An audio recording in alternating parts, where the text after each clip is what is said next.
Day 3 on Carl's job. We're ready to cut and install the tiles.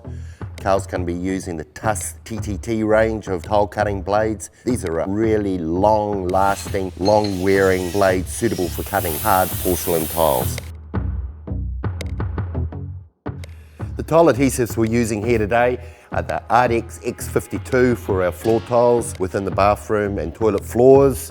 X52 is a rubber modified adhesive suitable for internal and external applications. Carl uses Ardex Abaflex within the shower box itself, just because it can handle a little bit more thermal movement in the hot and cold cycling of a shower. Today, Carl's going to be using Ardex MPP for the wall tiles. MPP is a very mastic-like adhesive. It's just a really easy to apply, no fuss tile adhesive.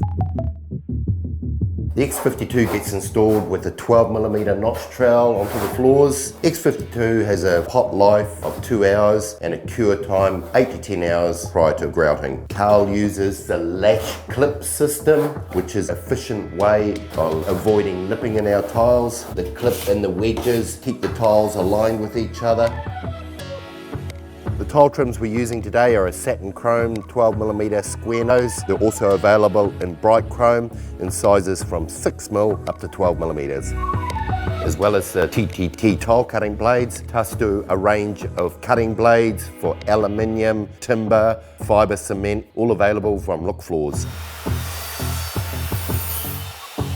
Our tile trims can be used in a horizontal situation for finishing in doorways, etc.